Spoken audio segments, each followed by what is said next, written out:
বানাবো পটল পোস্ত। তার জন্য ছোটো ছোটো করে পটলগুলো করে কুটে নিয়েছি। দেবো পেঁয়াজ, আলু আর পোস্ত বাটা।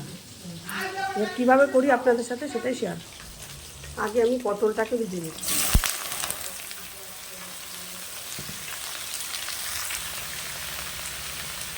এক চামচের মতো নুন দিয়ে দিচ্ছি।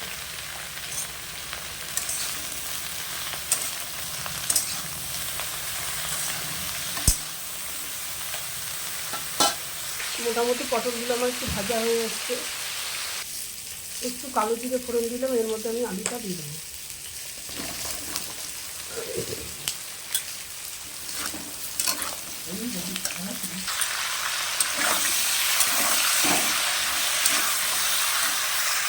ভাজার মধ্যে আমি পেঁয়াজটা দিয়ে দিচ্ছি।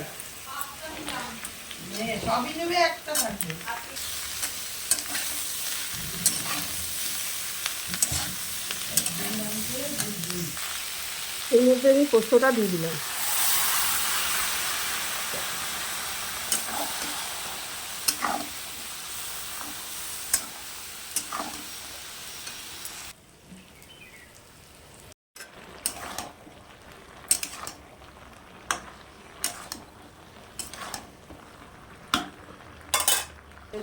এটার মধ্যে আমি পটল ভাজাটা যে রেখেছিলাম এটা দিয়ে দিচ্ছি।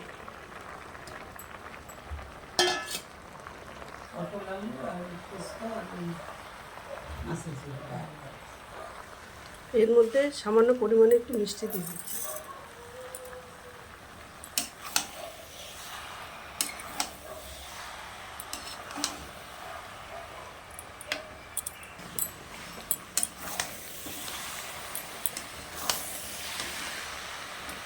সামান্য পরিমাণে একটু জল দিয়ে দিই। পোস্ত আমার হয়ে গেছে, এখন আমি পোস্তটাকে নামিয়ে দিচ্ছি।